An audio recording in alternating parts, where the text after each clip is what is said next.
যে বাংলাদেশ ক্রিকেটের জন্য প্লেয়ারের জন্য এর চেয়ে বড় ক্ষতিকারক কোনো কারণ হতে পারে না। ক্রিকেটের মাঠে খেলাটা আপনি চালিয়ে যেতে দিয়ে স্বীকৃত বা অস্বীকৃত এটা আসলে আমাদের বোর্ডের কাছে না। যখন রিফর্মটা হচ্ছিল তখন আপনি কি করবেন? আপনি যদি রিফর্ম করেন, ক্লাবের যদি মনে করেন কোনো স্বার্থহানি হয়, তখন তো ওইটা একটা বড় স্টেক হোল্ডার যদি আমরা চিন্তা করি, তার অনেক অবদান আছে, তাদের তো আমাদের রাখা উচিত ছিল। সে অনেকগুলো জিনিস নিয়ে কিন্তু আসছিল। বাট আমি আবারও বলছি যে এইবারের সাথে এবারে কন্টেন্ট ডিফারেন্ট। এইদিকে কে কোয়েশ্চেন এটা শেষ, তাহলে কিন্তু প্রেস কনফারেন্স শেষ হবে না তাড়াতাড়ি। আমরা এটা আগায় যাই।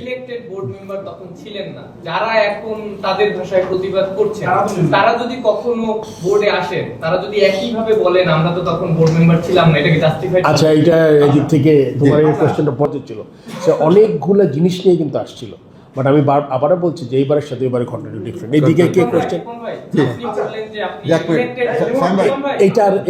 এটা শেষ, তাহলে কিন্তু প্রেস কনফারেন্স শেষ হবে না তাড়াতাড়ি। আমরা এটা আগায় যাই।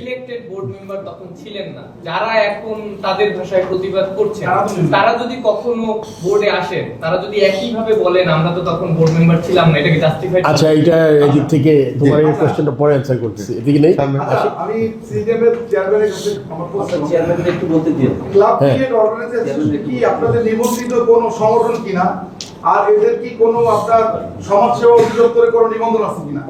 যদি না থাকে তাহলে তাদের দাবিটা এটা স্বীকৃত কিনা আপনাদের দাবি হিসাবে, এটা একটা এই কোশ্চেনটা। এবং তারা এই যে আপনি বলছেন যে ক্লাবগুলো খেলবে না, সেই ক্লাবগুলো কি কোনো চিঠি আপনাদেরকে দিয়েছে কিনা? যেই ক্লাব স্পেসিফিক হয়, যেমন মহাবারান একটা চিঠি দিয়েছে যে সভাপতি বিসিবি সভাপতির বক্তব্যকে ঘিরে তাদের একটা ক্লারিফিকেশন তারা দিয়েছে।